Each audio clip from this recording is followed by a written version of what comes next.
This hour of the podcast is exclusively sponsored by my good friends at Advantage Gold. Advantage Gold is a 5-star rated gold company with one-of-a-kind customer service. And when it comes to gold and precious metals, Advantage Gold is the only company I'll work with. Call Advantage Gold today and make sure you let them know that Mark Levin sent you. And now, let's begin. He's here.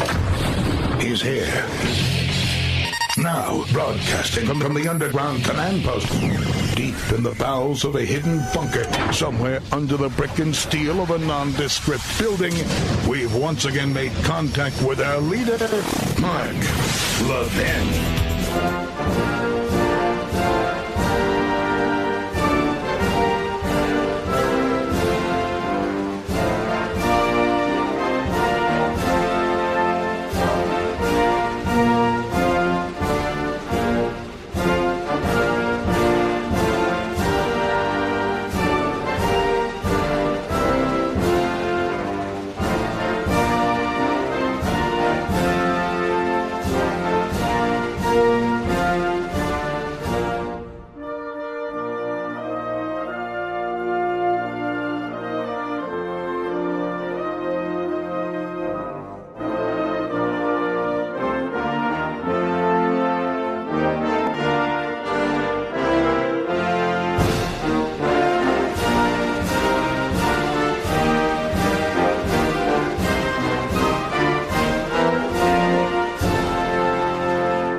Mark Levin here. Our number, 877-381-3811, 877-381-3811. You know, it's not just Hunter Biden who's a crook. Joe Biden is the mob boss, obviously. He knows a hell of a lot more than he pretends not to know, even when he had his wits. The idea that there isn't a special counsel specifically appointed to investigate the financial dealings of Joe Biden and his family is a disgrace. There was a long report in Politico. Politico is very left-wing, but every now and then it's knee-jerks, and it says, wait a minute, we're supposed to be a news operation. And so it did, in this occasion. A piece by Ben Schreckinger. And we're going to take a little bit of time on this because I want to show you how the Biden family doesn't give a damn about anybody, even the sick, even people who need and use hospitals. But these stories can't be hit in 5 minutes and then not understand them. By the way, there are things going on at the UN I'm going to talk about and other matters as well. But first things first. In 2017, a hospital operator set out to build a rural healthcare empire with the help of a Philadelphia area consultant. That consultant, Joe Biden's little brother, Jim Biden, who had no experience whatsoever running hospitals, but he did understand the federal government and its ties to labor unions. Perhaps more important, he was the younger brother of Joe Biden. So let's stop there. Joe Biden uses labor unions too. His EV policies are going to destroy jobs, assembly line jobs, cars being built for gasoline. He pretends otherwise. And, of course, his brother's involved. Everyone's going to get involved. Joe Biden, Jim Biden's wife, Hunter Biden. The final years of the Obama administration had cemented the former vice president's towering stature in the world of healthcare, where he had made the fight against cancer a top federal priority. So did Richard Nixon, by the way, but here we are. And then a centerpiece of his legacy-building efforts. For then 67-year-old Jim Biden, the third of 4 Biden siblings, his ties to his older brother made up much of his pitch as he pursued deals that could help Americore, that was the company, make money from drug rehab, lab testing, even cancer treatment. So you can see Hunter throws his dad's name around, and his dad knows it. Jim, little brother, throws his dad's name around, and Joe knows it too. This would be a perfect platform to expose my brother's team to your protocol, Jim Biden wrote to the CEO of a Tampa area company that controlled licensing rights to an experimental cancer treatment the hospital operator wanted to offer. Could provide a great opportunity for some real exposure. By his brother, is what he means. The email obtained by Politico from a person close to the company documents one of the many ways in which Jim Biden invoked his brother's name and clout in the course of his work with Americore, which has since gone bankrupt, wreaking havoc in rural communities in the process. So here's another Biden family member using his brother's name and clout, using labor unions, and he destroyed much of rural hospital care, or as Politico puts it, wreaking havoc in rural communities in the process. Jim Biden spoke of plans to give his brother equity in Americore, according to one former Americore executive, and install him on its board, according to a second. Can somebody tell me why Jim Biden hasn't been indicted? And how Joe Biden just keeps skating? Well, of course. If you understand Biden, look at Putin. He also said that if Americore could find a winning business model for rural health care, his brother, that would be Joe, could promote the company in a future presidential campaign, a third former executive told Politico. All were granted anonymity to discuss a company mired in legal and political controversy. In order to fund Americore's expansion, Jim Biden offered to secure capital from investors in the Middle East. You understand? One of the reasons Joe Biden is trying to destroy Israel. You got countries like Qatar, they're just throwing money everywhere. Why wouldn't they throw it at a Biden, by the way? According to the emails and executives, when the expected money didn't arrive, it aggravated Americore's pre-existing financial issues.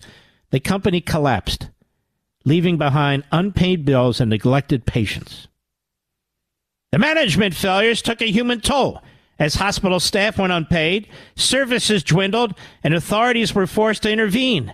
Bidenomics. At Americore's hospital in southeastern Kentucky, ravaged by staff departures and dwindling medical supplies, a patient died of cardiac arrest in late 2018 after receiving substandard care. 4 years after its bankruptcy, federal investigators are still pursuing questions about what else happened at Americore. This past September, the SEC accused one of Jim Biden's business partners of fraud related to loans to the company, allegations the business partner has denied. I don't see any charges here, allegations against Jim. Meanwhile, the Department of Justice found that Americore's hospital in Pennsylvania entered into sham service agreements and paid kickbacks as part of a scheme that billed the government for medically unnecessary lab tests the hospital shipped out to be performed elsewhere. You know the Bidens have never made an honest buck, ever. Ever.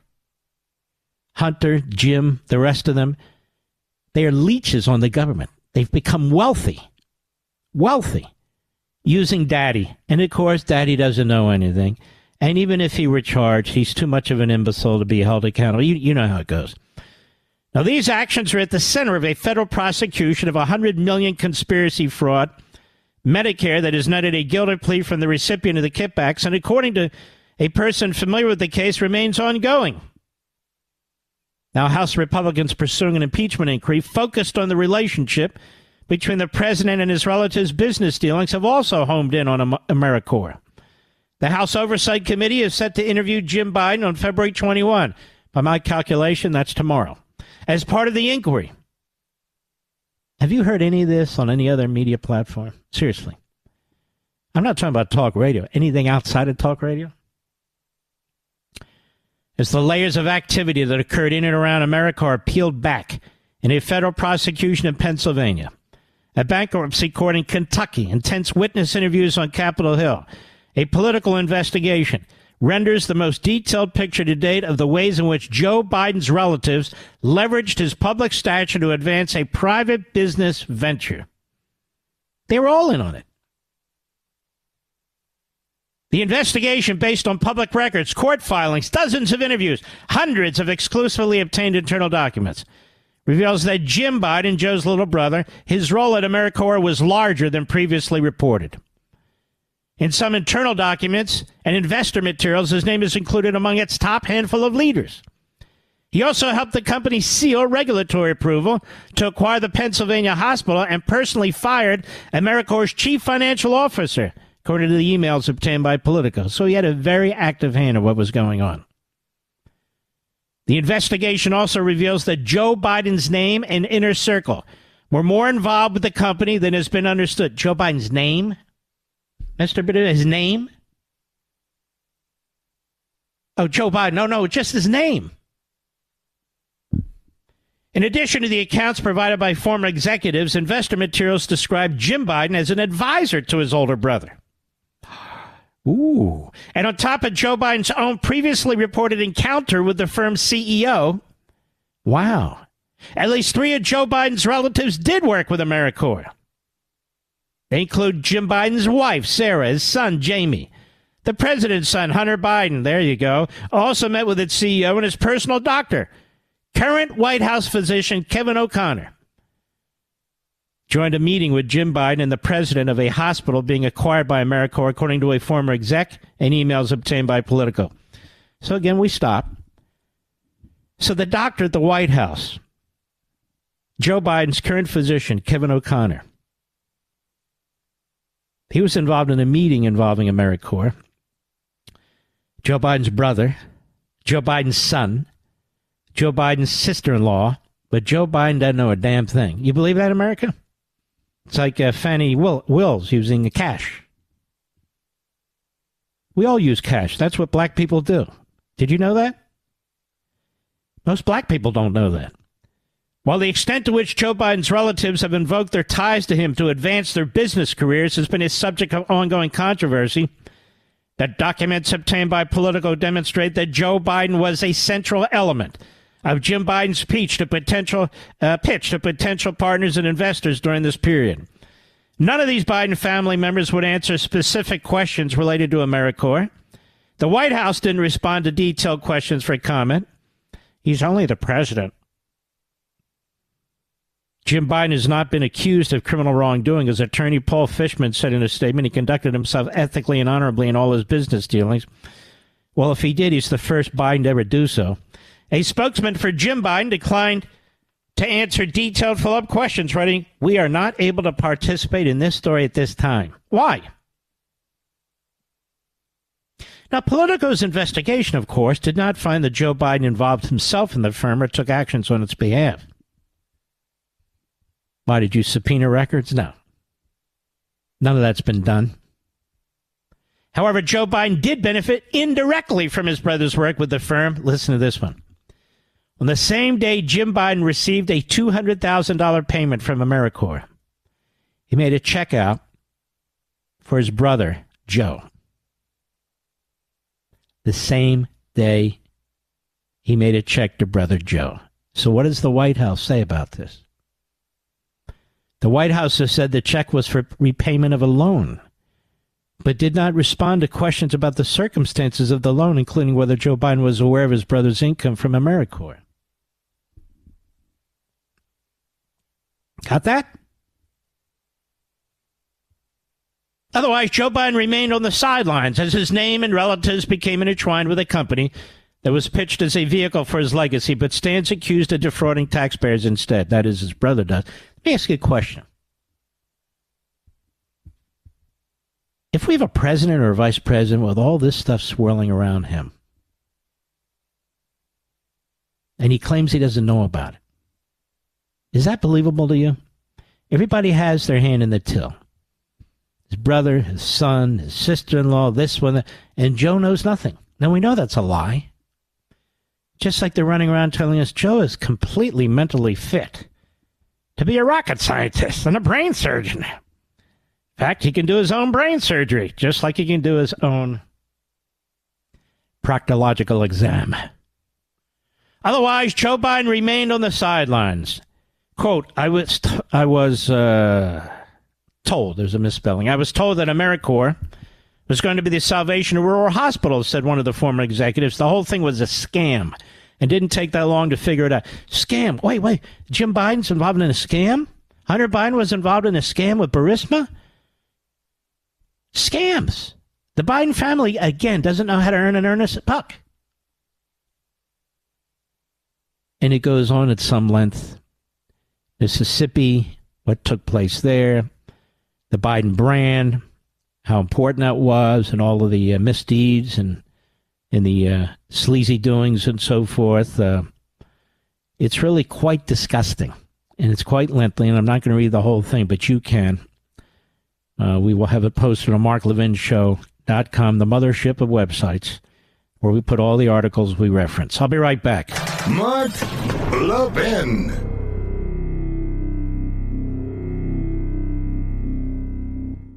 Folks, by the time you finish listening to this message, the U.S. government will print $8,300 in new money. That's every minute. That's $276 new dollars every single second. Money that won't go to defending our nation or improving our roads. It's wiping away the value of your dollar and your savings. I'm Mark Levin, and I have warned Americans about this crisis. That's why I'm recommending to all my listeners, diversify in precious metals while you still can. And the only gold company I strongly support is Advantage Gold, a 5-star rated gold company. They can educate you with the real facts, including why gold may be the single best investment of this decade. Call them right now, folks. 800-900-8000. It's that simple. Tell them Mark Levin sent you, and they'll provide you with a 100% free Golden Shield Wealth Plan to show you exactly how to get started investing in gold right now. Don't wait until it's too late. That's 800-900-8000. 800-900-8000. Call them and remember to tell them you heard it from me, Mark Levin. Performance may vary, of course. Past performance is not necessarily indicative of future results. You should always consult your financial and tax professional.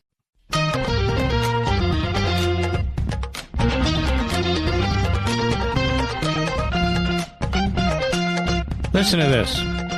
In private, Jim Biden was less shy about talking about his brother, especially when it came to invoking his name. Several former Americore executives said Joe Biden was central to Jim Biden's ambitions for the company. One said that Jim Biden explained to him, quote, his brother was very interested in rural health care, very interested in veterans' health care, and it was something he really wanted to get behind, quote, unquote. In fact, Jim Biden told the executive if Americore successfully demonstrated a model for revitalizing rural health care, Joe Biden could run. He could run on the issue in 2020. This would help his brother get elected if he were to take off and go, the former executive explained. Another former executive said that Jim Biden spoke of plans which did not come to pass to give Joe Biden equity in Americore. The plans were part of broader discussions about Jim Biden taking an equity stake of his own in the company, the person said. And a third executive said that White and Jim Biden spoke of plans to put Joe Biden on Americore's board. But don't worry, Joe wasn't involved directly. He's a good mob boss. No way he'll have his fingerprints on this stuff. We've got Fani Willis, whatever, using cash all the time to buy wine, to take trips, to pay for restaurants, to pay for hotel bills. And she says, this is what black people do. She's a liar. It's not what black people do. That's number one. Now we have the Biden crime family here. There is no ongoing criminal investigation of the Biden crime family. The Hunter Biden criminal investigation has nothing to do with this. There is a criminal investigation in Pennsylvania, but a broad-based special counsel criminal investigation of Biden and his family is not taking place, regardless of how much information is being provided. Oh, but he wasn't involved. Nobody has any idea the extent to which Joe was involved, because there's no subpoena power that's been used by a special counsel. That's simple. Folks, by the time you finish listening to this message, the U.S. government will print $8,300 in new money. That's every minute. That's $276 new dollars every single second. Money that won't go to defending our nation or improving our roads. It's wiping away the value of your dollar and your savings. I'm Mark Levin, and I have warned Americans about this crisis. That's why I'm recommending to all my listeners, diversify in precious metals while you still can. And the only gold company I strongly support is Advantage Gold, a 5-star rated gold company. They can educate you with the real facts, including why gold may be the single best investment of this decade. Call them right now, folks. 800-900-8000. It's that simple. Tell them Mark Levin sent you, and they'll provide you with a 100% free Golden Shield Wealth Plan to show you exactly how to get started investing in gold right now. Don't wait until it's too late. That's 800-900-8000. 800-900-8000. Call them and remember to tell them you heard it from me, Mark Levin. Performance may vary, of course. Past performance is not necessarily indicative of future results. You should always consult your financial and tax professional. Don't ask him for middle ground. There is no middle ground. Talk with Mark Levin now at 877-381-3811. Let me tell you, folks, Joe Biden is frightened beyond belief of a Trump victory.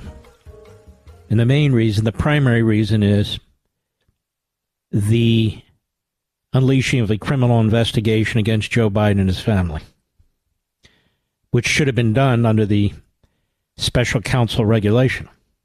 Should have been done a long time ago. There is an appearance of a conflict of interest, if not an outright conflict of interest, people using his name, and that's good enough. But no criminal investigation, none. We saw what happened with the eavesdropping activities, the classified materials, the Espionage Act. The guy violated the Espionage Act for half a century, scores and scores of times, even bragged about it with his ghostwriter. And now they're angry at the special counsel because the special counsel actually got him off the hook by saying he's a mental midget, even though that's not a good excuse. Now, I mentioned to you about Politico, and I want to show you how this works. So there was a burp of integrity in terms of reporting, and then we get back to the usual equivalent of diarrhea journalism by Alexander Ward and Heidi Presblia, if that's her name, a lot of consonants there. Politico. And this is from today. They're going after a gentleman whose name is Russ Vought. He's a very, very good guy. I don't always agree with him on national security, but so what? He's a very sharp guy. He headed OMB under Trump. He is a deficit and spending reduction hawk. And that's good enough for me. He's also a man who practices faith. It's called Christianity. You may have heard of it. And I've been warning up and down the months and the years and really the decades. This war against the Jews is the war against the Christians. It's a war against the West. That's what it is. And you have your Marxist secularists and you have your Islamist Nazi terrorists who are trying to frame the issues. Now, they point out an influential think tank close to Trump is developing plans to infuse Christian nationalist ideas in his administration should the former president return to power, according to documents obtained by Politico. Spearheading the effort is Russell Vought. So we're now supposed to hate Russell Vought as some kind of white supremacist Christian. You see how that works? Who served as Trump's director of OMB during his first term and has remained close to him.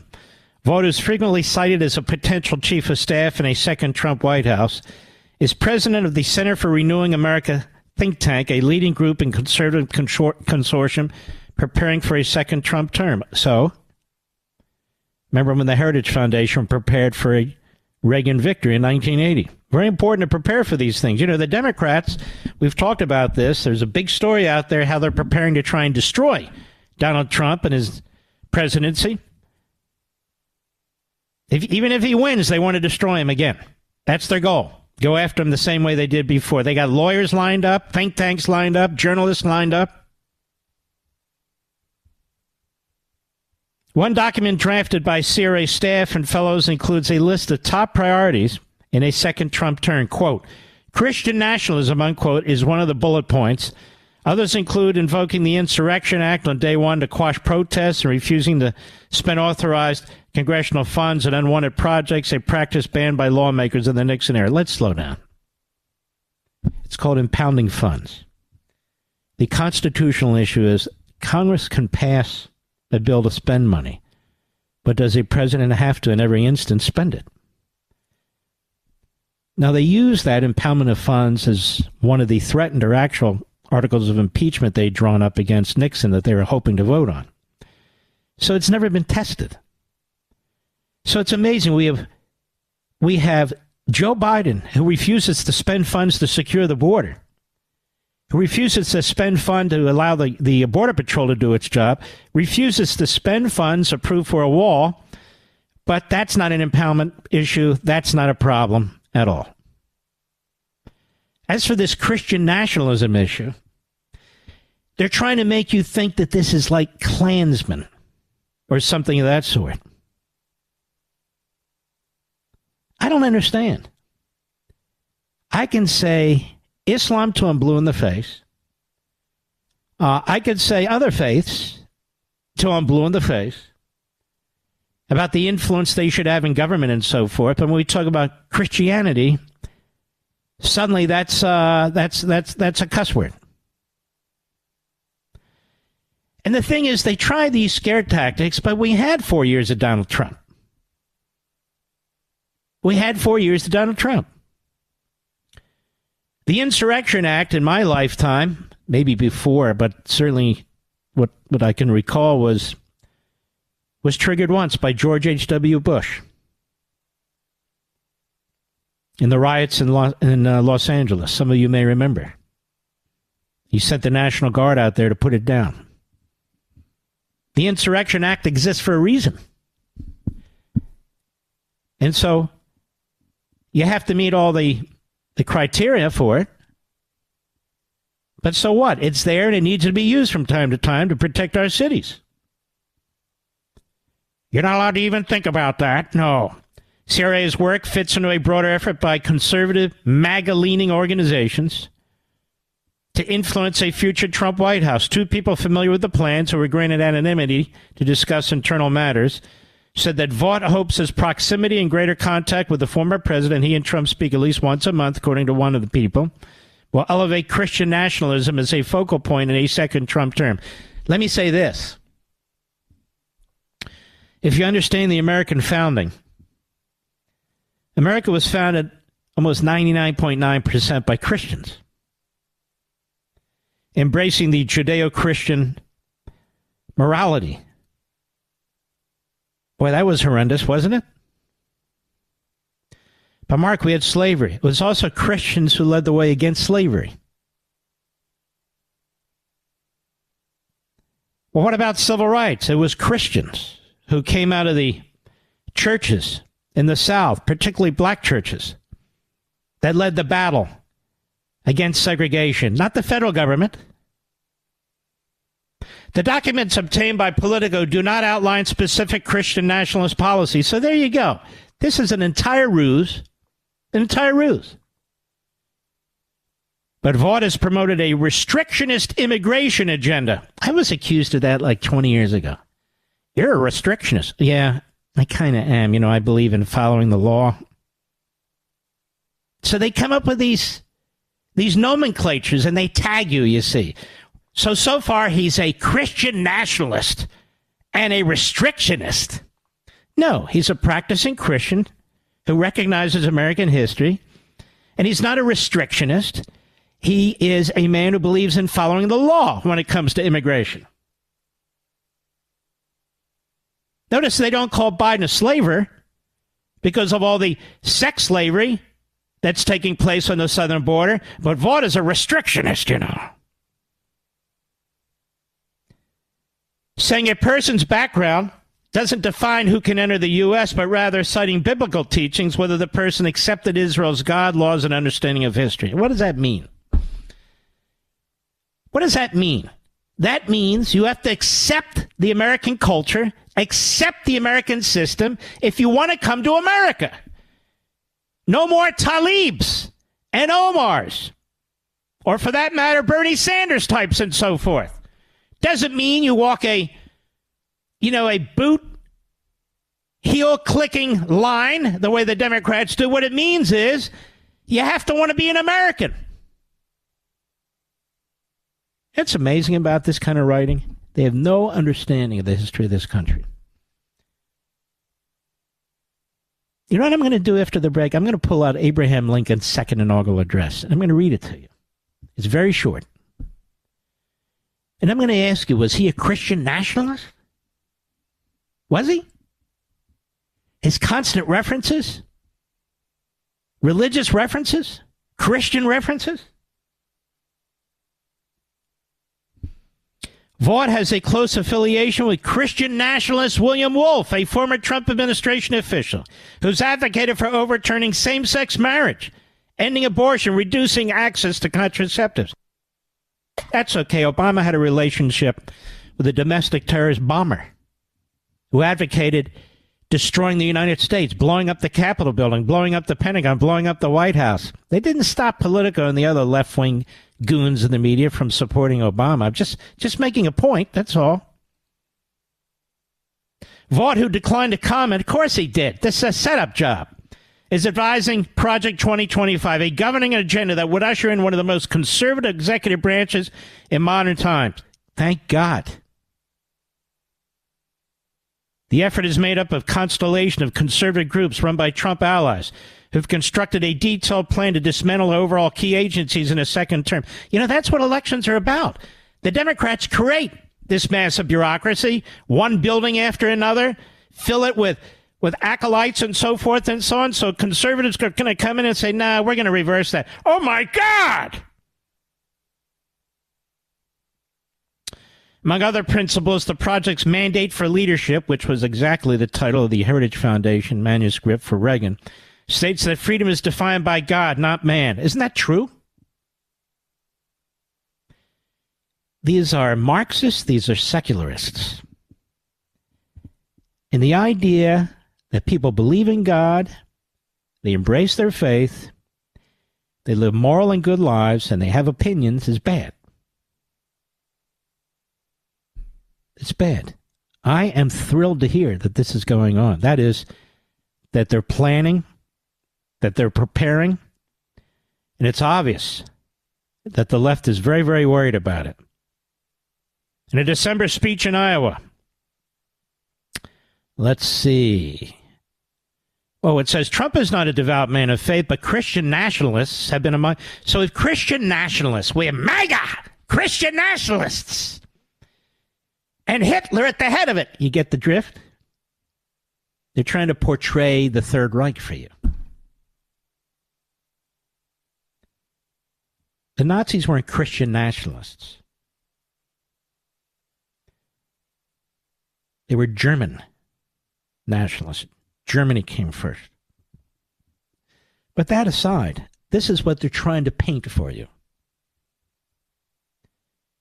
And all they've really said so far is that these guys want to come in, tame the size of government, change the direction of the country, cut the size of government, the direction of government. That's all they've basically said. And by the way, they believe in God and they're Christian. Oh my God!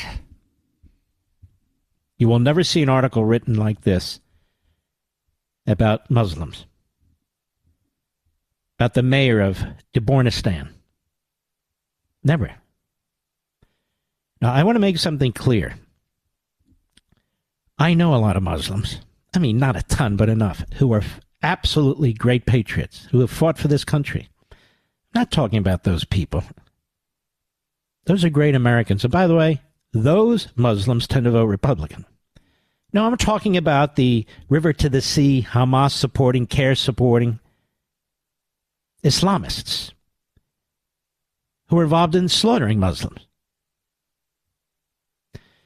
Anyway, so this is a horrific smear job on Russ Vought. I don't believe I've ever met him. I don't believe I've ever talked to him.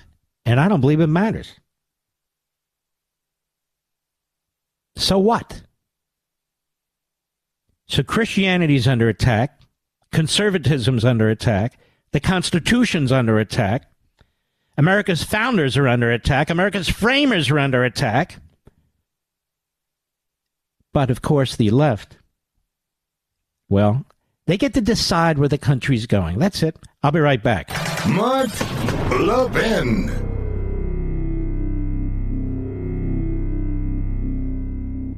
Folks, by the time you finish listening to this message, the U.S. government will print $8,300 in new money. That's every minute. That's $276 new dollars every single second. Money that won't go to defending our nation or improving our roads. It's wiping away the value of your dollar and your savings. I'm Mark Levin, and I have warned Americans about this crisis. That's why I'm recommending to all my listeners, diversify in precious metals while you still can. And the only gold company I strongly support is Advantage Gold, a 5-star rated gold company. They can educate you with the real facts, including why gold may be the single best investment of this decade. Call them right now, folks. 800-900-8000. It's that simple. Tell them Mark Levin sent you, and they'll provide you with a 100% free Golden Shield Wealth Plan to show you exactly how to get started investing in gold right now. Don't wait until it's too late. That's 800-900-8000. 800-900-8000. Call them and remember to tell them you heard it from me, Mark Levin. Performance may vary, of course. Past performance is not necessarily indicative of future results. You should always consult your financial and tax professional.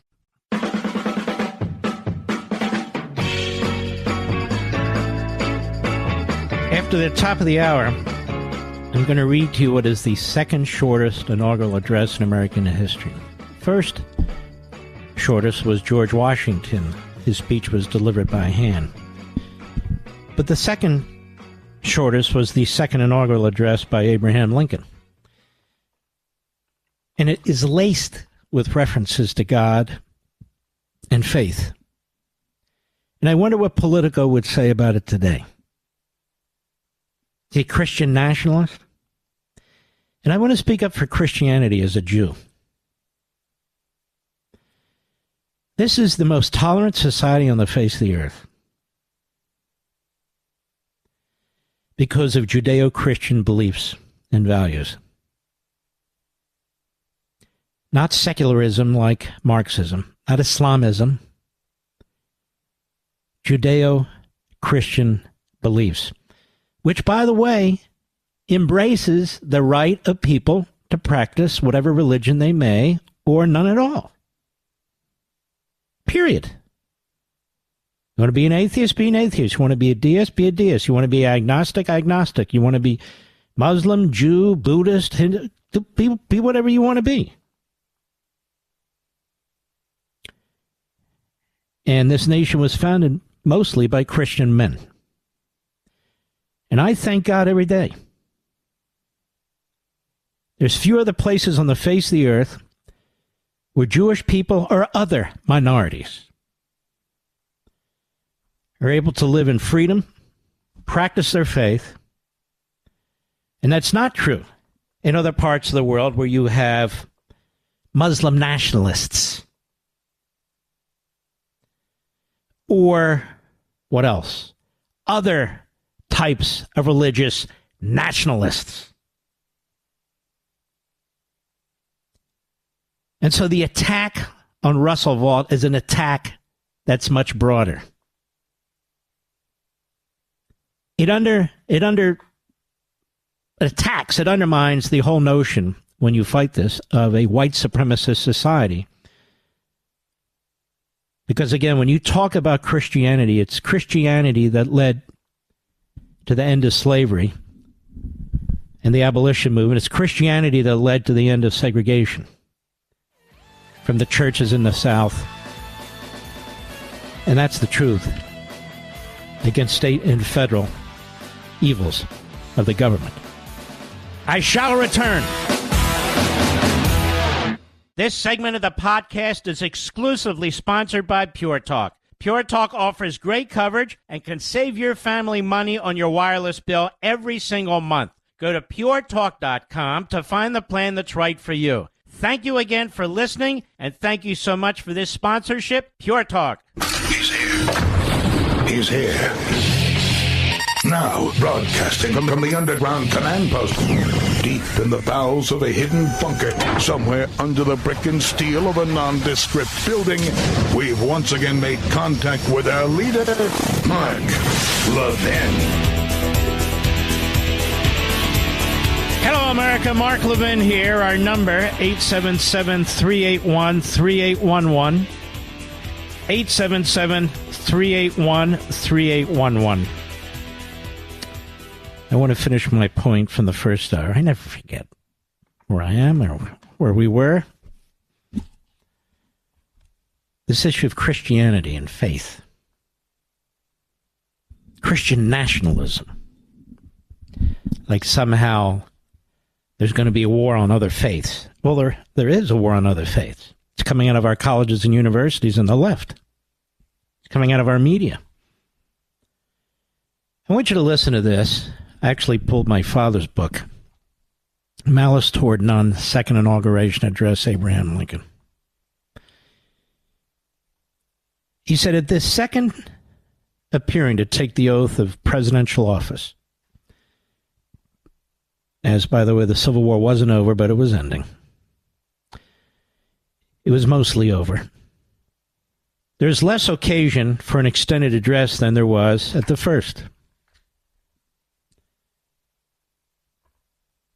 In your hands, my dissatisfied fellow countrymen, and not mine, is the monstrous issue of civil war. The government will not assail you. You can have no conflict without being yourselves the aggressors. You have no oath registered in heaven to destroy the government, while I shall have the most solemn one to preserve, protect, and defend it. Now, at the expiration of 4 years, during which public declarations have been constantly called forth in every point and phase of the great contest, which still absorbs the attention and engrosses the energies of the nation, little that is new could be presented. The progress of our arms, upon which all else chiefly depends, is as well known to the public as to myself, and it is, I trust, reasonably satisfactory and encouraging to all. With high hope for the future, no predictions in regard to it is ventured. On the occasion corresponding to this 4 years ago, all thoughts were anxiously directed to an impending civil war. All dreaded it. All sought to avert it. Now, by the way, while the inaugural address was being delivered from the place devoted altogether, or he said, while the inaugural address was being delivered from this place, devoted together to the saving of the Union without war, insurgent agents were in the city seeking to destroy it without war, seeking to dissolve the Union and divide effects by negotiations. Both parties deprecated war, but one of them would make war rather than let the nation survive. The other would accept war rather than let it perish. So war was. 1/8 of the whole population were colored slaves, not distributed generally over the Union, but localized in the southern part of it. These slaves constituted a peculiar and powerful interest. All knew that this interest was somehow the cause of the war. To strengthen, perpetuate, and extend this interest was the object for which the insurgents would rend the Union even by war, while the government claimed no right to do more than to restrict the territorial enlargement of it. Neither party expected for the war the magnitude or the duration which it had already attained. Neither anticipated the cause of the conflict might cease with or even before the conflict itself should cease. In other words, no ceasefire. That's why I've said if Joe Biden were president back then, we'd have two separate countries and slavery would still be in existence. Ceasefire, two-state solution.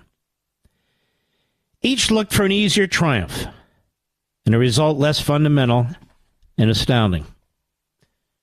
Both read the same Bible, pray to the same God, and each invokes his aid against the other. It may seem strange that any men should dare to ask a just God's assistance in wringing their bread from the sweat of the other men's faces, but let us judge not that we not be judged. He's saying, how can you be a person of faith and have slaves? The prayers of both could not be answered. That of neither has been answered fully. The Almighty has his own purposes. Uh-oh, Mr. Producer, he's talking like a man of faith. Woe unto the world because of offenses, for it must needs be that offenses come, but woe to that man by whom the offense cometh. Out of the Bible.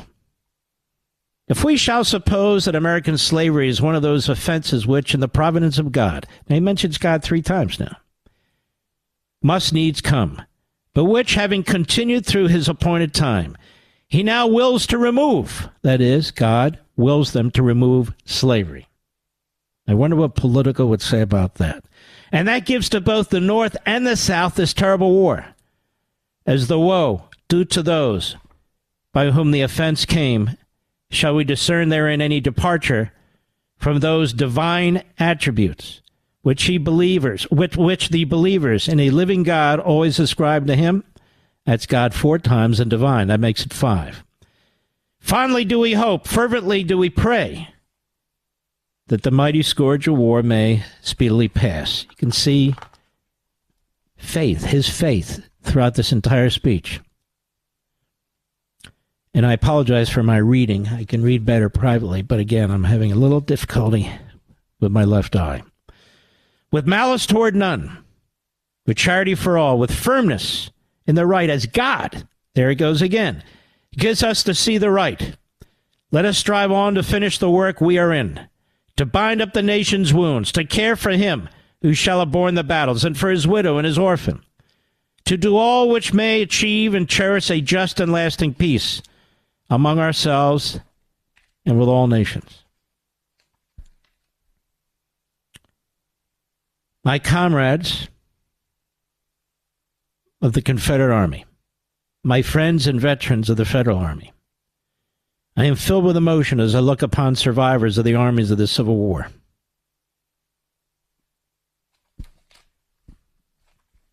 His constant references. His constant references to faith. I'm going through one other section here. Just bear with me. And that was the speech, the extent of it.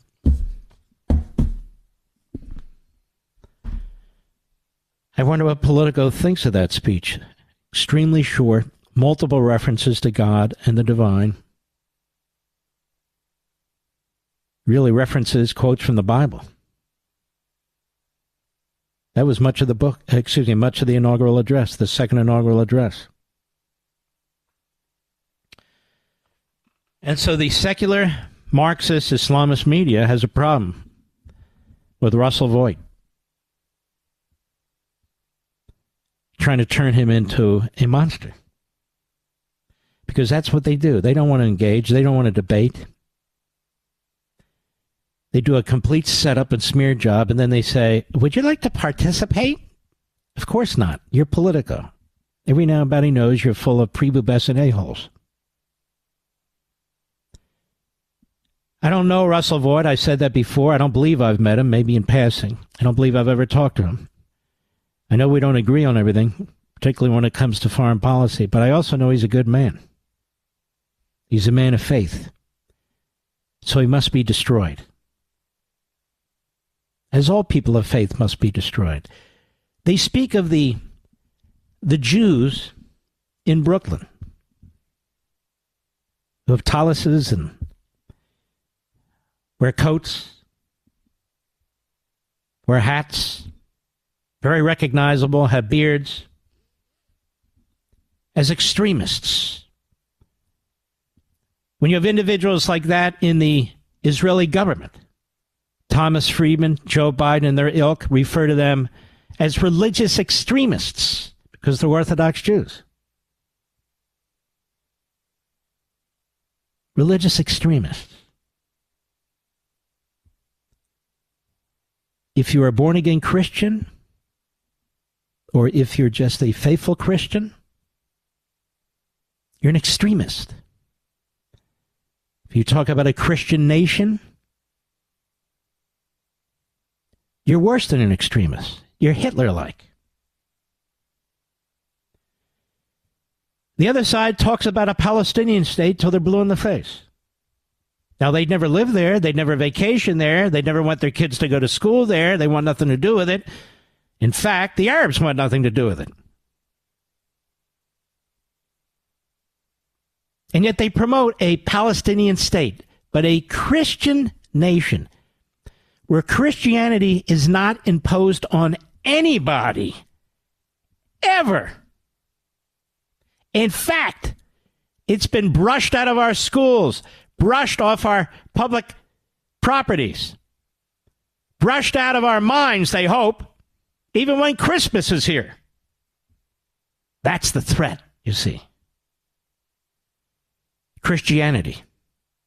The Jews and the Christians. So say the Marxist, secularist, Islamist media and their ilk. Russ Voigt, I want you to remember that name. Because should Donald Trump become president, I think many good things will come with the assistance of Russ Voigt. Liberty, not tyranny. Respect for religious faith, not attempts to destroy it. Efforts to get control out of this out-of-control government, which is so out of control, such a massive police state now. I think we'll see many good things. I'll be right back.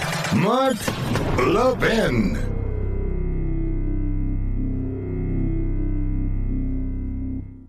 Pure Talk believes in American values and that free should mean exactly that, free. Switch to Pure Talk today and get a free Samsung 5G smartphone. No 4-line requirement, no activation fees, just a Samsung that's built to last with a rugged screen, quick charging battery, and top-tier data security. Qualifying plans start at just $35 a month for unlimited talk, text, 15 gigs of data, and mobile hotspot. Pure Talk will connect you to the most dependable 5G network in America for half the price of Verizon, AT&T, or T-Mobile. The average family saves almost $1,000 a year. So let Pure Talk's expert U.S. customer service team help you make the switch today. Just go to puretalk.com/Levin, Levin, and claim your eligibility for your free brand new Samsung 5G smartphone and start saving on wireless today. Again, go to puretalk.com/Levin to switch to my cell phone company, Pure Talk.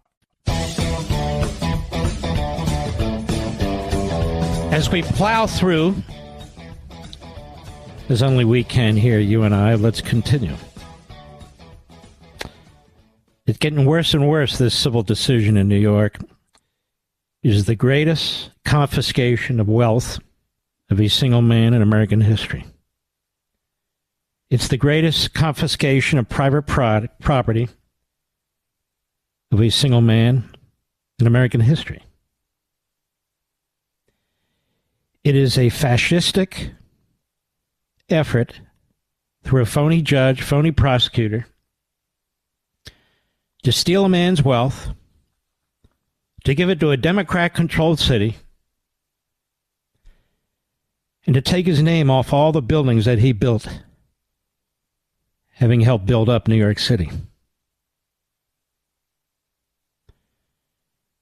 And this is the Democrat Party. Doesn't believe in individual freedom. Look what's going on the southern border.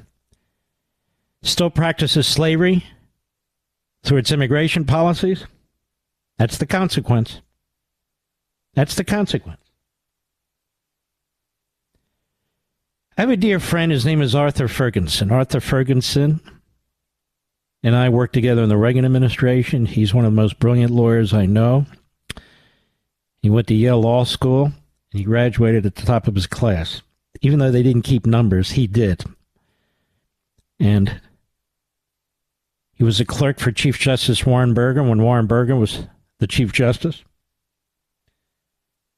And at one point he was a special assistant U.S. attorney assisting in drug prosecutions.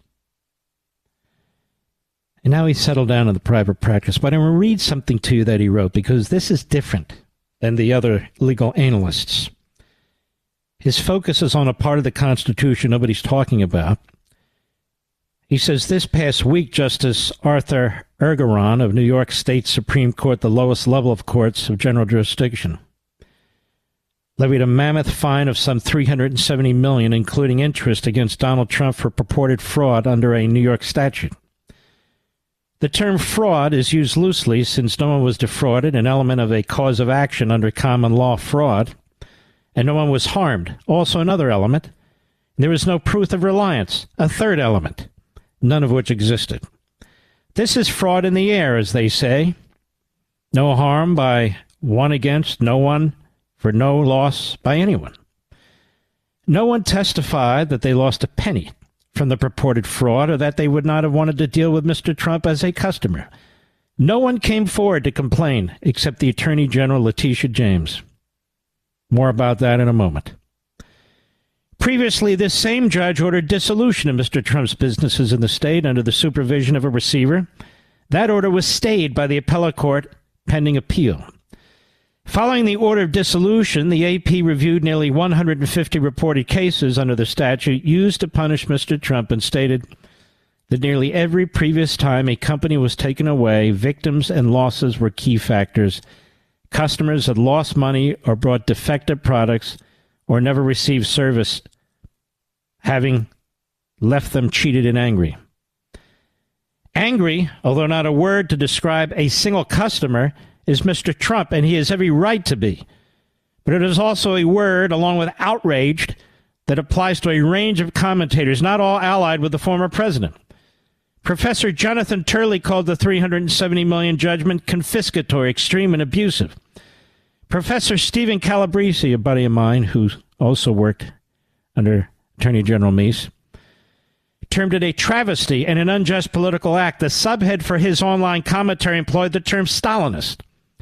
Both law professors are right. But stick with me. Because the judgment does not relate to any loss. The $370 million is not properly understood violative of the prohibition against grossly excessive punitive damages. However, it does fall directly within the excessive fines clause of the Eighth Amendment to the U.S. Constitution. Stick with me. In an opinion especially illuminating to understand the wrongdoing by the Attorney General and Judge Engoron, the U.S. Supreme Court held in Timms versus Indiana in 2019 that the excessive fines clause is an incorporated protection applicable to the states, all of them, even New York, under the 14th Amendment of the U.S. Constitution. The Supreme Court stated that the clause traces its venerable lineage back to at least 1215 and the Magna Carta. Despite Magna Carta, imposition of excessive fines persisted. The 17th century Stuart kings in particular were criticized for using large fines to raise revenue, harass their political foes, and indefinitely detain those unable to pay. These remain concerns. As the Supreme Court stated in its case, for good reason, the protection against excessive fines has been a constant shield throughout Anglo-American history. Exorbitant tolls undermine other constitutional liberties. Excessive fines can be used, for example, to retaliate or chill the speech of political enemies.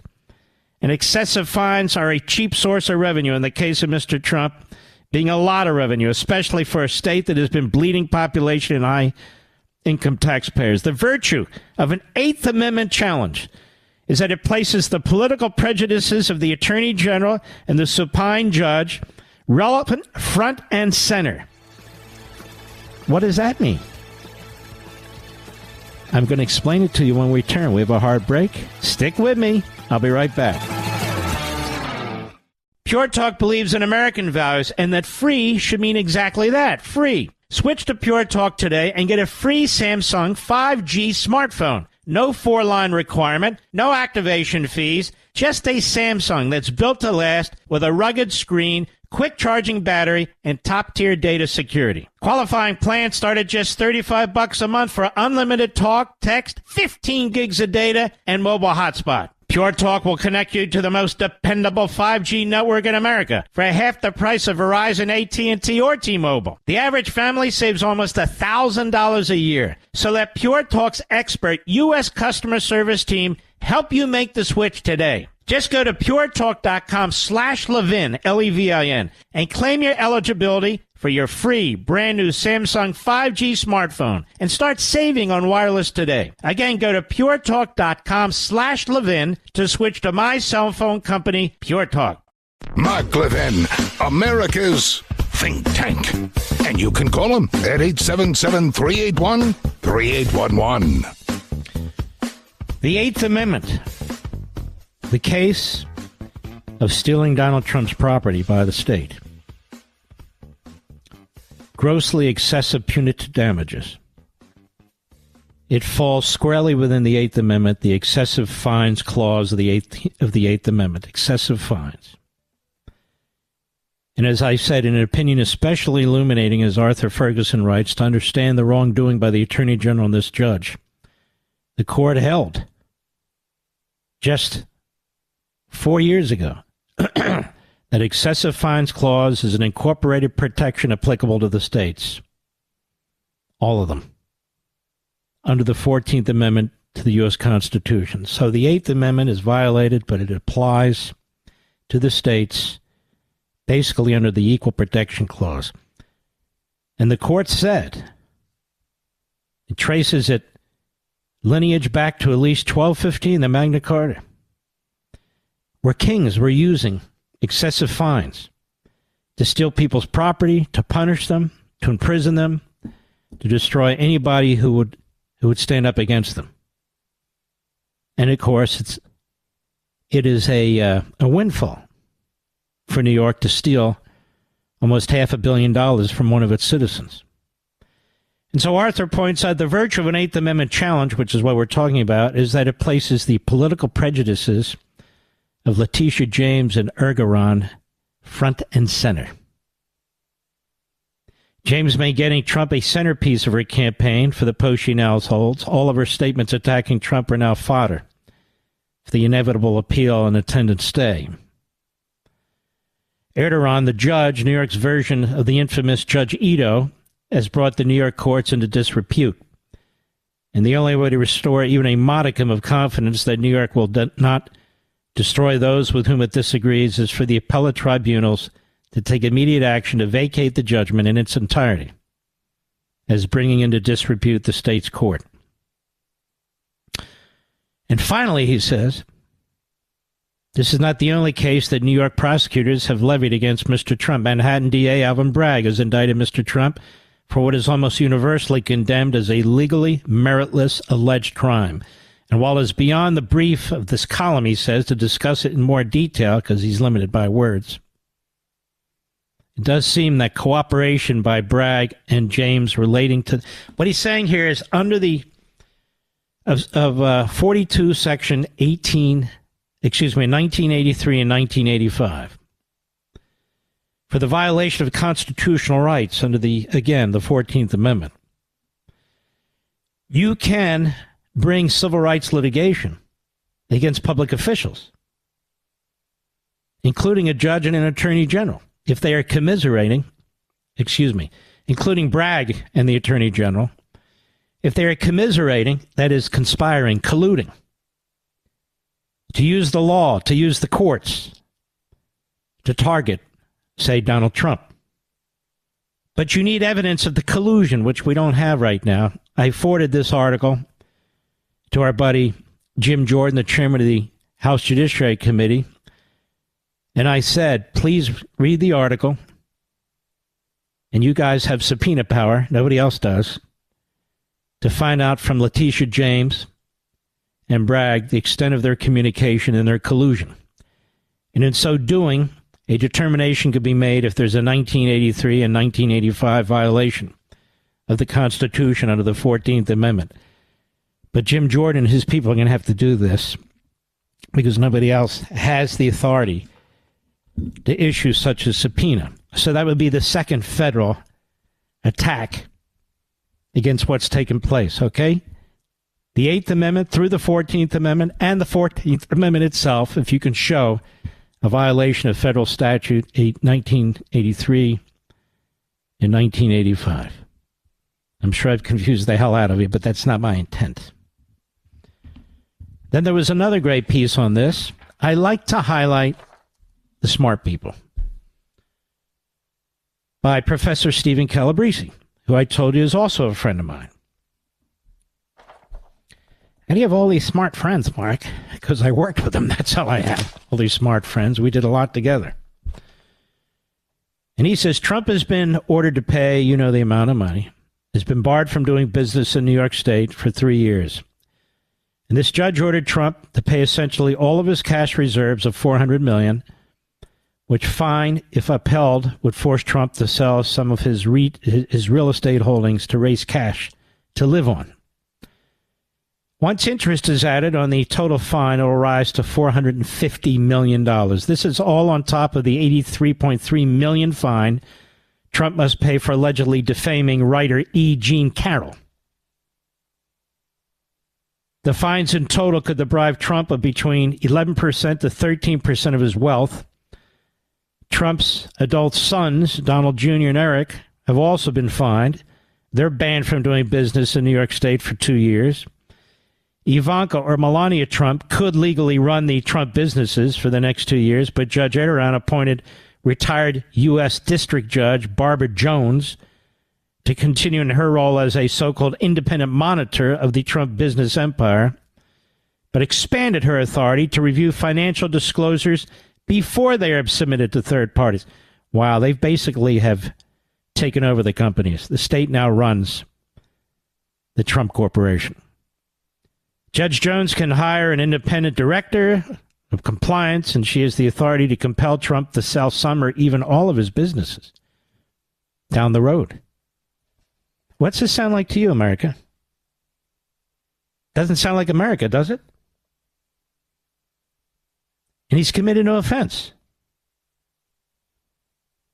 This is all punishment for Trump allegedly committing fraud by falsely inflating and deflating the value of his real estate assets to pay lower state taxes and to receive more favorable loans from banks. The New York State laws used to go after Trump have never, ever been used in this way historically.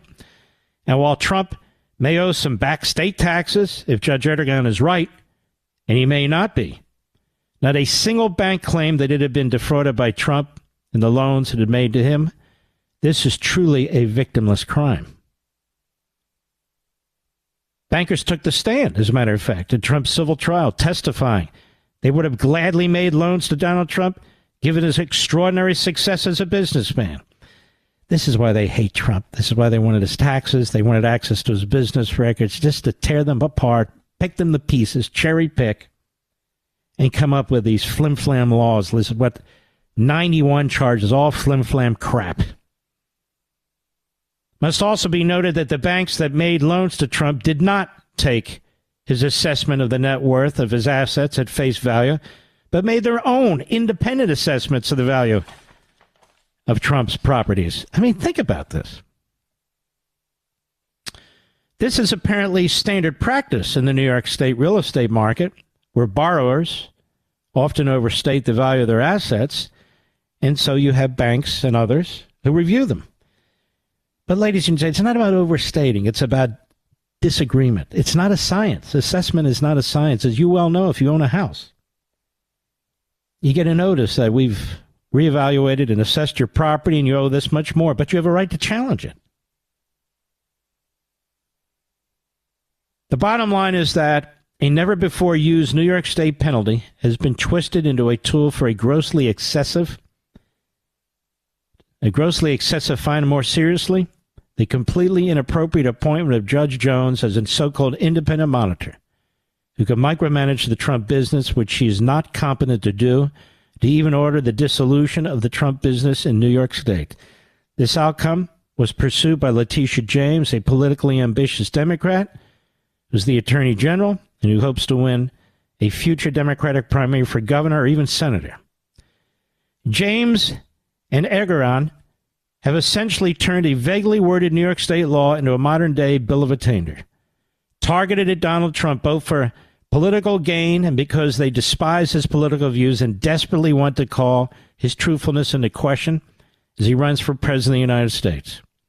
In doing this, they have violated Trump's First Amendment right to freedom of speech and the press, his Fifth Amendment right not to be deprived of liberty or property without due process of law, his Fifth Amendment right not to have property taken away from him except for a public use with just compensation being paid, his Eighth Amendment, which Arthur Ferguson focused on, not to be made to pay an excessive fine, his Article 5, Section 2 right as a citizen of Florida to make and enforce contracts in New York on the same terms as our other New Yorkers, and his 14th Amendment right to be free to pursue an occupation without unnecessary and burdensome regulation.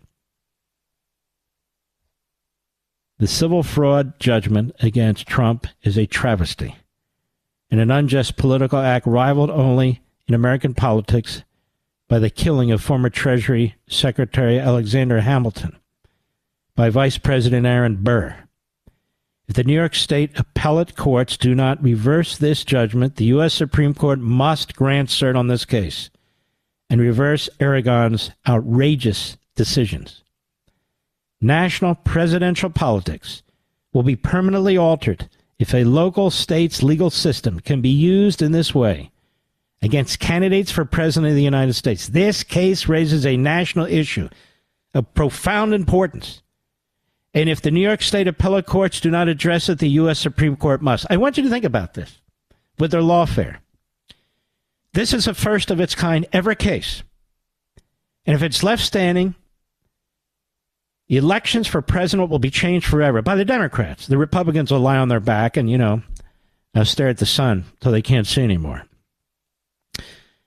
The case in which they claim that immunity post-presidency is not applicable will change the presidency and elections forever. The use of the Espionage Act against Donald Trump, the only president that's ever had that done, and that law has been in place since 1917, will change the presidency and elections forever. The use of the KKK Act of 1870, technically 1871, the Enron obstruction laws, having nothing to do with January 6th, and essentially federal contractor law, all of which have nothing to do with January 6th, but to twist and turn and rewrite them to apply them, will forever change the presidency and running for the president. That's at least 4 areas now. And the Democrats were trying ballot removal as a 5th. And Nikki Haley's running around blaming Trump for what's being done to him. Nikki Haley, to my view now, is an unconscionable, exploitive opportunist. And I'm hoping she's destroyed herself for any future office. Because she has no principles, she has no conscience, and I would argue has no morals. She's trying to pick at the body of Donald Trump before there is a body of Donald Trump to pick at. That is a dead body. That's why she is the sieve through which the radical Democrats and rhino Republicans are pouring their money. Be right back. Mark Levin.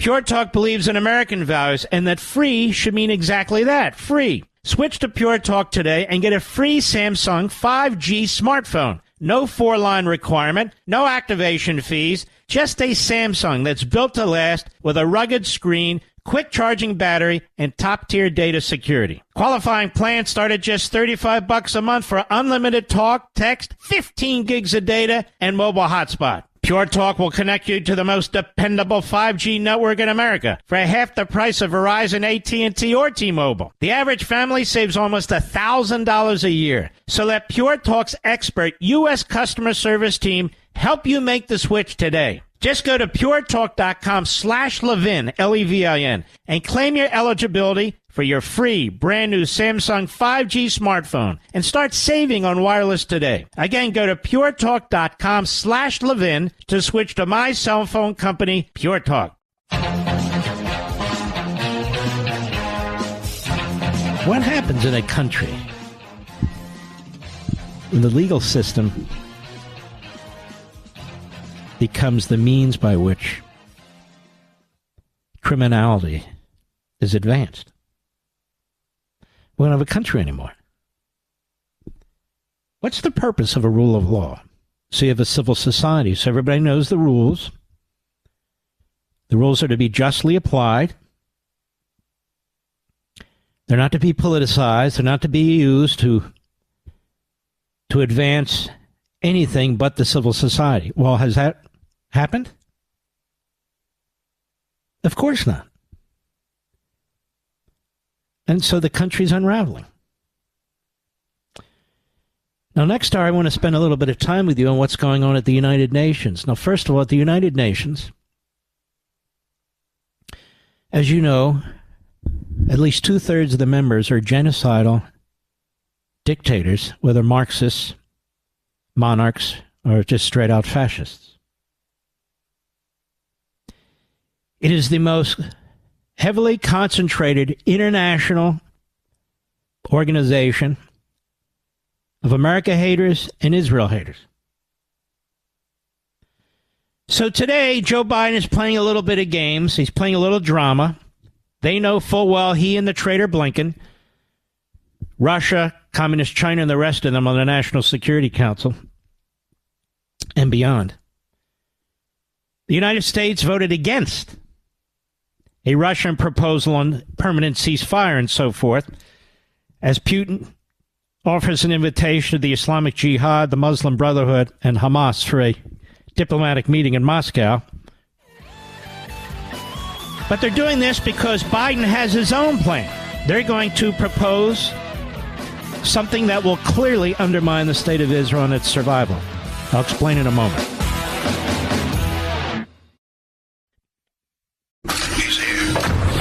He's here. Now, broadcasting from the underground command post, deep in the bowels of a hidden bunker, somewhere under the brick and steel of a nondescript building, we've once again made contact with our leader, Mark Levin. Hello, America. Mark Levin here. Our number, 877-381-3811. 877-381-3811. There's a beautiful little book. It's called The Law by Frederick Bastiat. And this book was among many books that were found in Ronald Reagan's library because the man was brilliant. What is the law? What is the law? When a reviewer wishes to give special recognition to a book, he predicts that it will be read 100 years from now. The law, first published as a pamphlet in June 1850, is already obviously more than 170 years old. Who was he, this fellow Frederick Bastiat? Well, he lived from 1801 to 1850. Very young man, was a French economist, statesman, and author. He did most of his writing during the years just before and immediately following the Revolution of February 1848. This was a period when France was rapidly turning to complete socialism. As deputy to the Legislative Assembly, Bastiat was studying and explaining each socialist fallacy as it appeared, and he explained how socialism must inevitably degenerate into communism. But most of his countrymen chose to ignore his logic as written at socialsciences.mcmaster, California. He said, so the law, the same socialist communist ideas and plans that were then adopted in France are now, of course, sweeping America. He talked about the law perverted. He said, we hold from God, there he goes again, God. Politico wouldn't like this. The gift, which includes all others. The gift is life, physical, intellectual, and moral life, says Bastiat. But life cannot maintain itself alone. The creator of life has entrusted us with the responsibility of preserving, developing, and perfecting it. In order that we may accomplish this, he has provided us with a collection of marvelous faculties. And he's put us in the midst of a variety of natural resources. By the application of our faculties to these natural resources, we convert them into products and use them. This process is necessary in order that life may run its appointed course. Life, faculties, production. In other words, individuality, liberty, property. This is man, says Bastiat. And in spite of the cunning of artful political leaders, these three gifts from God precede all human legislation and are superior to it.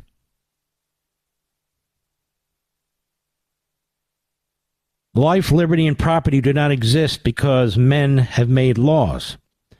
On the contrary, it was the fact that life, liberty, and property existed beforehand that caused men to make laws in the first place. What then is law? It is the collective organization of the individual right to lawful defense.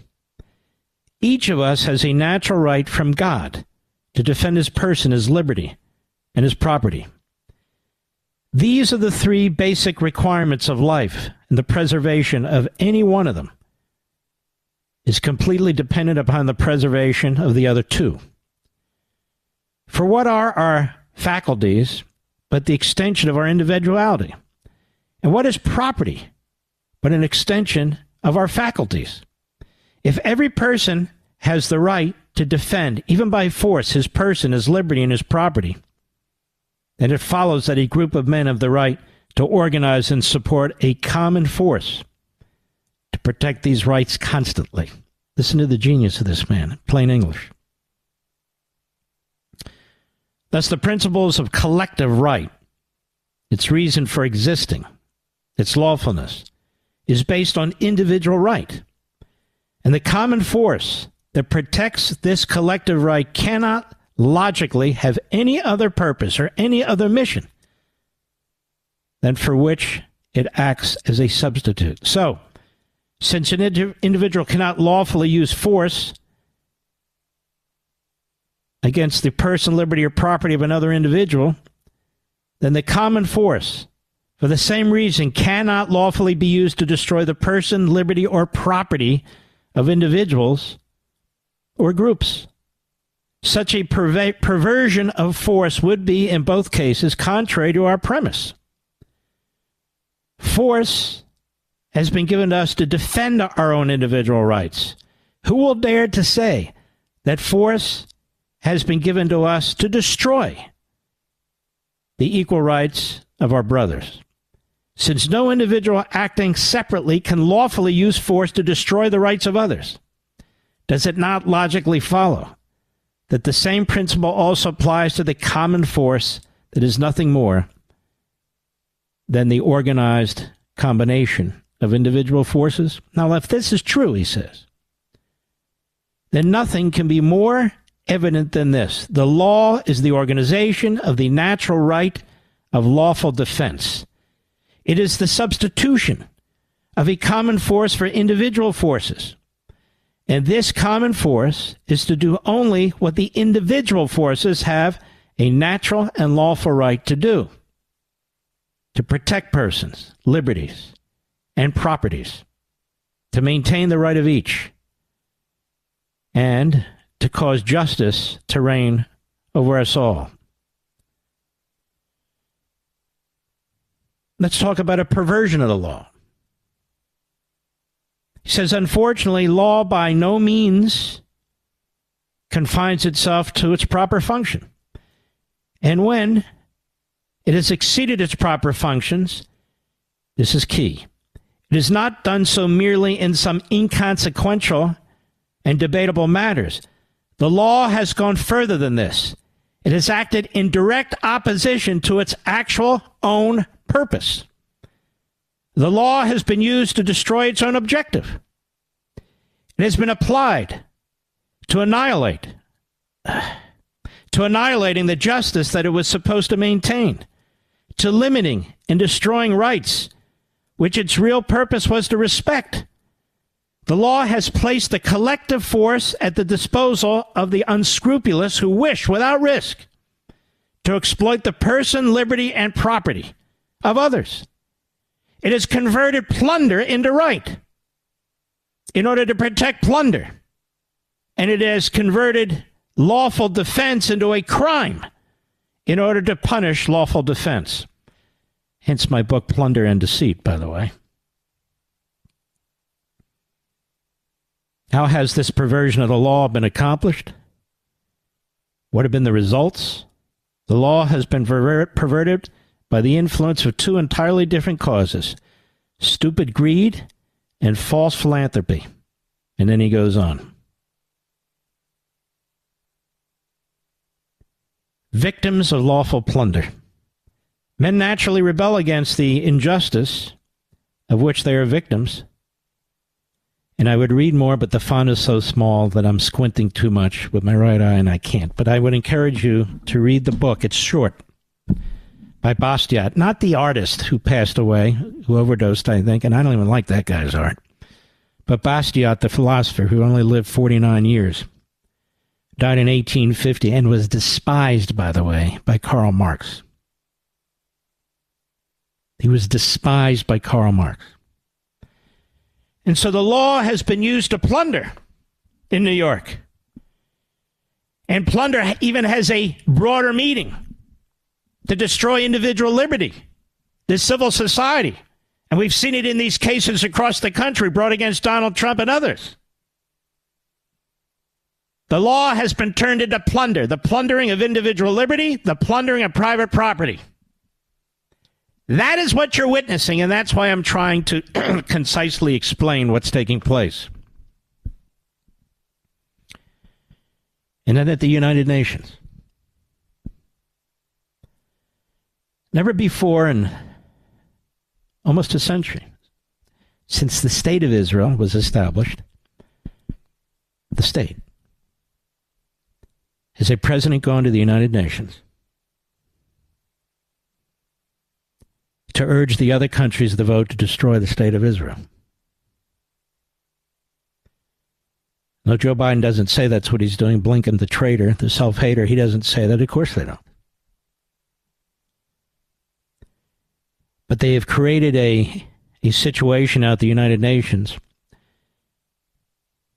where the countries of the United Nations are now piling on the little tiny state of Israel. It is a grotesque irony that Russia and China and the rest of these slaughter factories called Marxist, fascist governments want Israel to enter into a permanent ceasefire because they're concerned about the citizens of Gaza. Has anybody said anything to China? Has anybody said anything to Russia about Ukraine? Has anybody said anything to Venezuela, to Cuba, to Nicaragua? Has anybody said anything to one country in the continent of Africa after another? Has anybody said anything about these Middle Eastern countries? Syria? Iraq? Iran? And the rest? Not a word. Biden is piling on Israel. He's issuing executive orders attacking individual Israeli citizens from afar. He's launched an investigation into Israel for war crimes. Can you believe this? refuses to support the funding of Israel, all Biden has to say is, yes, I will support securing the border, but he won't do it. So he holds funding for Israel, and I might add Ukraine, I might add Taiwan, in blackmail. In blackmail. Because he doesn't want to fund the border properly. That's how committed to the sex slave activity that's going on the southern border. That's right. If you're not against it, you're for it. It's that simple. The United Nations is hardly a place to go to find justice and righteousness. And furthermore, the United Nations, in its conduct, when it tries to usurp our authority, following the United States, therefore, becomes an unconstitutional act. You cannot grant international institutions or other countries authority over the United States. And you cannot grant the United Nations, by a vote, authority over the state of Israel and their survival. If there were a vote, Israel would cease to exist.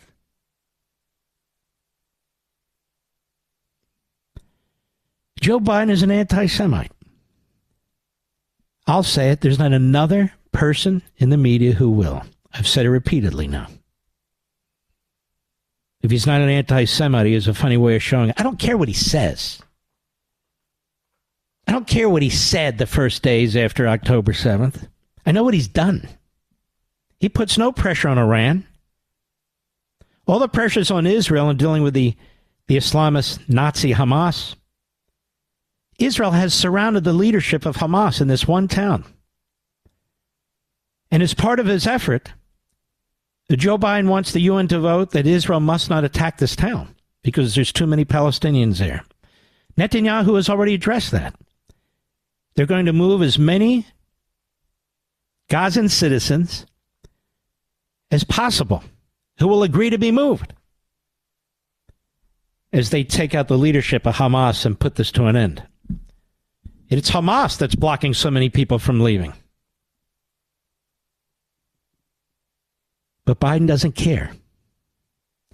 Because for Biden, he's siding with Dearbornistan. He's siding with the tenured professors, the Marxist students, the Islamist students, many of whom come from the Middle East. He has sided with them against America and Israel and against the Jewish people. He has pulled in the reins with his Department of Justice and Department of Education, which have done next to nothing to address what's going on in our own country. He hasn't even ordered his government to review the people who are here, including on student visas, to determine whether they should be removed. As a matter of fact, he's prevented it. He continues to fund Iran. He continues to fund Hamas. He continues to fund the PLO. If that's not an anti-Semite, then who is? He's done more damage to the state of Israel internationally, diplomatically, and he's doing more damage to it now than anybody else, other than the terrorists. So Israel's having to fight a two-front war against Biden and Blinken and against the terrorists. Because he needs that vote out of Dearbornistan and others in the core of the Democrat Party who support Hamas, hate America, and want to eviscerate the Jews. Joe Biden has taken a side the way he did in the 1970s with the racists and segregationists. He's taken a side. I'll be right back. Mark Levin.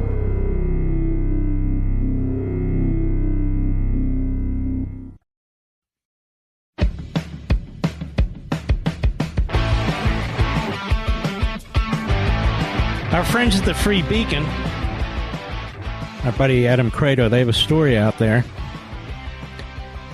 There was money spent at the notorious Department of State.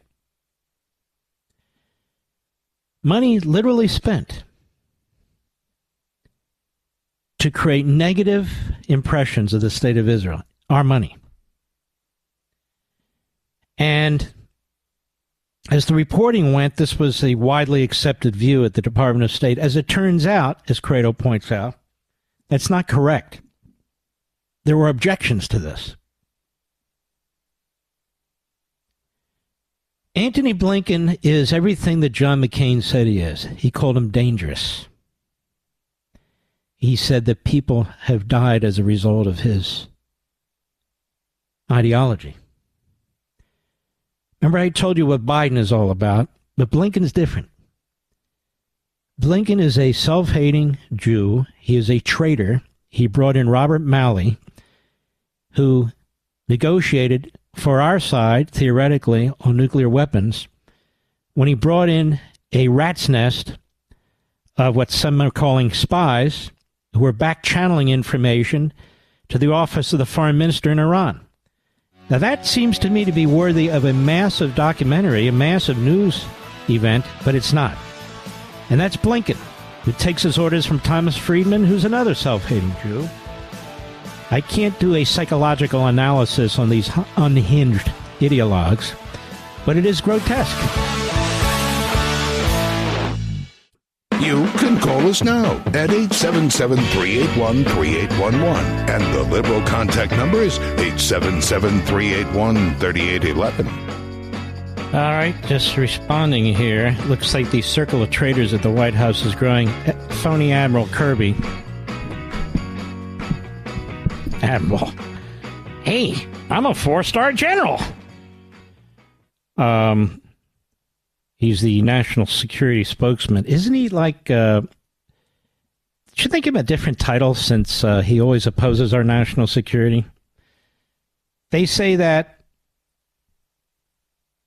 an Israeli attack on Rafah would be a disaster.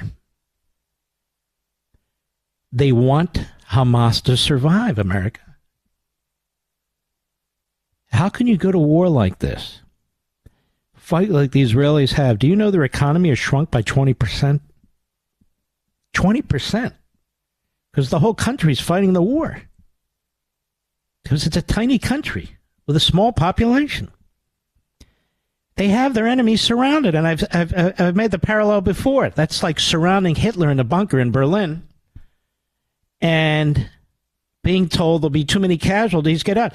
But tell me, did the Russians tell the Germans to get out so we can limit the number of casualties? No. But that's what the Israelis are doing with the Palestinians there. They're trying to get them out before they attack the leadership. No army's ever done this in world history. And yet, this circle of traitors, that's what I'm going to call them. The circle of traitors is growing in the Biden administration. And they are exposing themselves as a circle of traitors and anti-Semites. I don't know how else you can put it. It's not a policy disagreement. It's a life and death struggle. And this is the same mindset, America, that has our border wide open, with terrorists walking in and criminals walking in and drugs being moved in and all kinds of slavery going on, and MSNBC says nothing, and CNN says nothing. Nothing. The White House warned against a military operation in Gaza, the AP reported, claiming any misstep in potential operations. And we all know it's a military operation. These things happen. In the densely populated city of Rafah would be a disaster. National security spokesman, traitor John Kirby said Israel needed to take into account the safety of Palestinian refugees. What the hell do you think they're doing, you schmuck? Did you take into account the safety of our soldiers when you surrendered in Afghanistan? And by the way, as I'm the only one who keeps saying, where the hell are the Americans who were left behind in Afghanistan? It's like it never happened. And they never talk about the American hostages that Hamas has or has murdered and raped. The IDF recently rescued 2 hostages kidnapped on October 7 by Hamas from captivity in Rafah. They don't care. Biden could care less. Biden's trying to put his main political opponent in prison. He's trying to win the vote of American Islamists. What else explains it? And of course, his right-hand traitor, Blinken's the perfect guy. We've been warned about this creep over and over again. Warned about him. But over at the State Department, they have their priorities. It's destroy Israel, give funds to Iran, Hamas, Hezbollah. The Houthis are now sinking ships. Sinking ships. There's nothing up there in the UN. They're not talking about the Houthis in Iran. They're not talking about what Iran's doing. No, it's Israel. Get to Israel. It's Israel. It used to be, as Peoria goes, so goes the nation. Did you know that, Mr. Producer? Richard Nixon used to say, if it sells in Peoria, it'll sell anywhere. Now we substitute Peoria with Dearborn, Michigan, Ebornistan.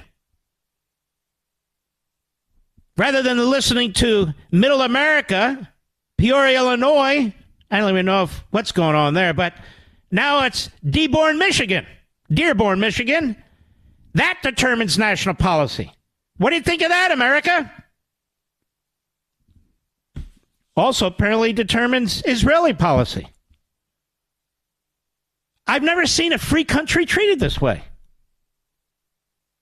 I've never seen a minority treated this way.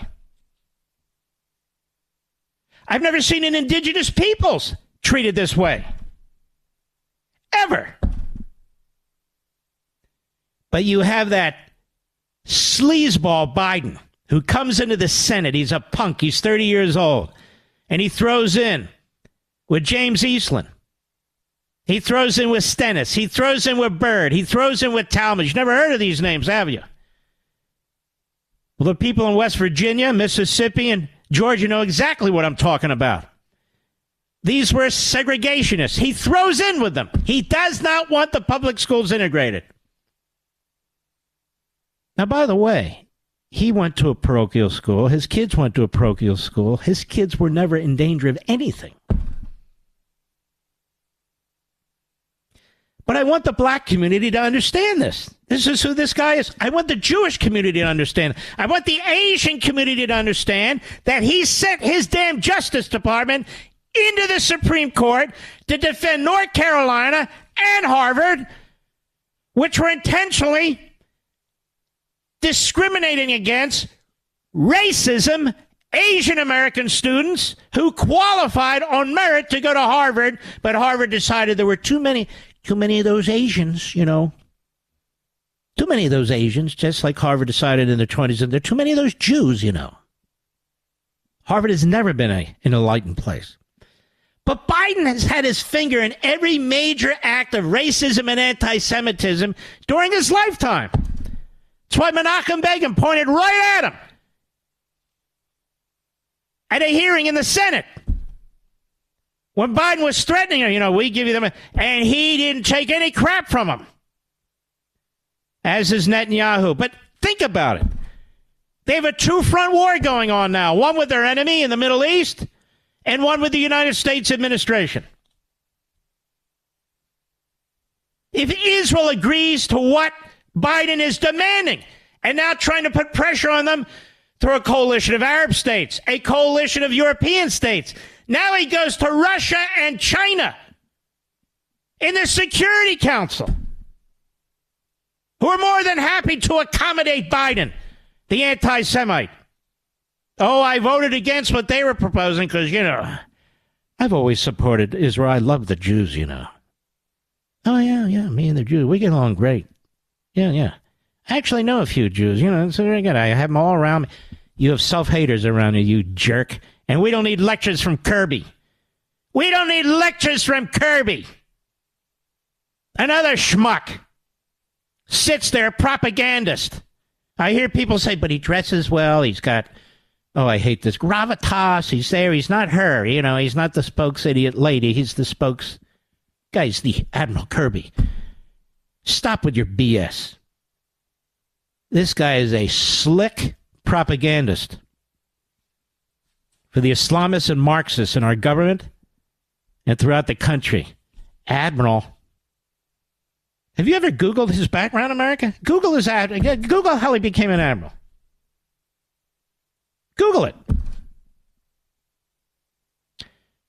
Whew, I tell you. And over there at the Department of State, there's a memo that was put in. National Review has now exposed this. And it comes from the Secretary of State. When speaking, avoid using phrases like brave men and women on the front lines. Use more specific language such as brave first responders. Those of you who've had the wisdom during this election cycle to read The Democrat Party Hates America, as you know, there's an entire chapter on mind control, on thought control, on how totalitarians work. It's chapter 4.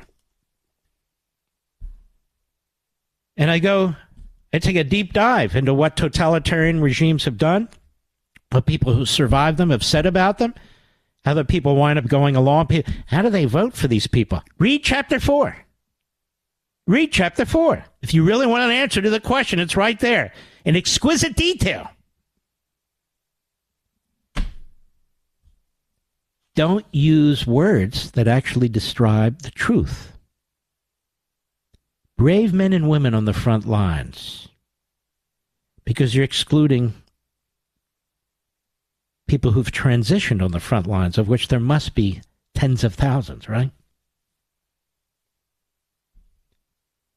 It's really quite disgusting, the whole damn thing. I'll be right back. Mark Levin.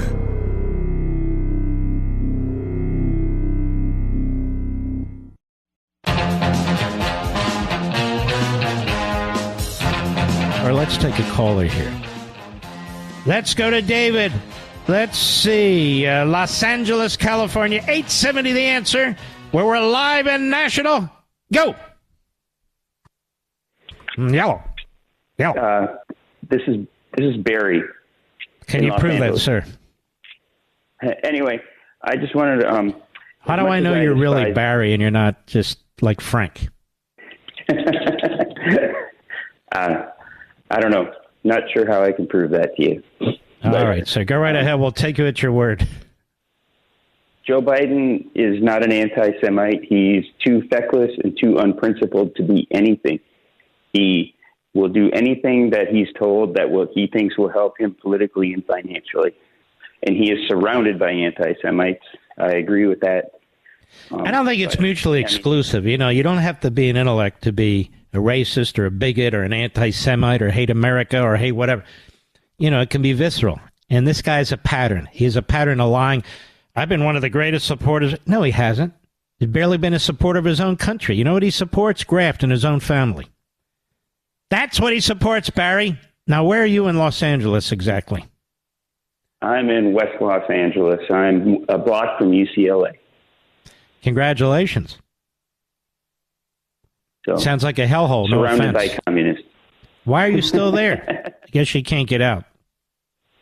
Can't get out. Why are you still in the L.A. gulag? Can't get out? All right, Barry. Thank you, my friend. You got a good sense of humor there. I have another one here. Let's go to David, but we have to go quickly, David. West Palm Beach, Florida, the great WJNO, home of our buddy Brian Mudd. Go right ahead, please. Go. I'll try and move fast. The quintessential symbol of the rule of law is weights and measures, the scale of justice, and Lady Justice with the blindfold on. Yep. Not only is there a hand there's a complete, utter load of bricks that the Democrats have put there.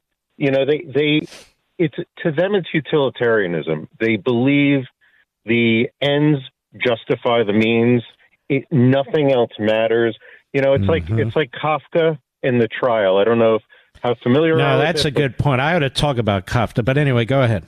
Kafka is the trial, and I beg people to read it, because the main premise is you can't defend yourself against the state when the state doesn't give you anything that allows you to defend yourself. And if you look at, I mean, there's so many things, but standing, vagueness, the takings clause. David, you need to call again. I apologize. We have a hard break. We're about to leave. You sound like a very, very solid attorney, so give it a shot again. I apologize. We salute our armed forces, police officers, firefighters, emergency personnel, our truckers, freedom fighters, our brothers and sisters in Ukraine and in Israel. Israel, we have your back regardless of the Biden backstabbing. See you tomorrow. God bless.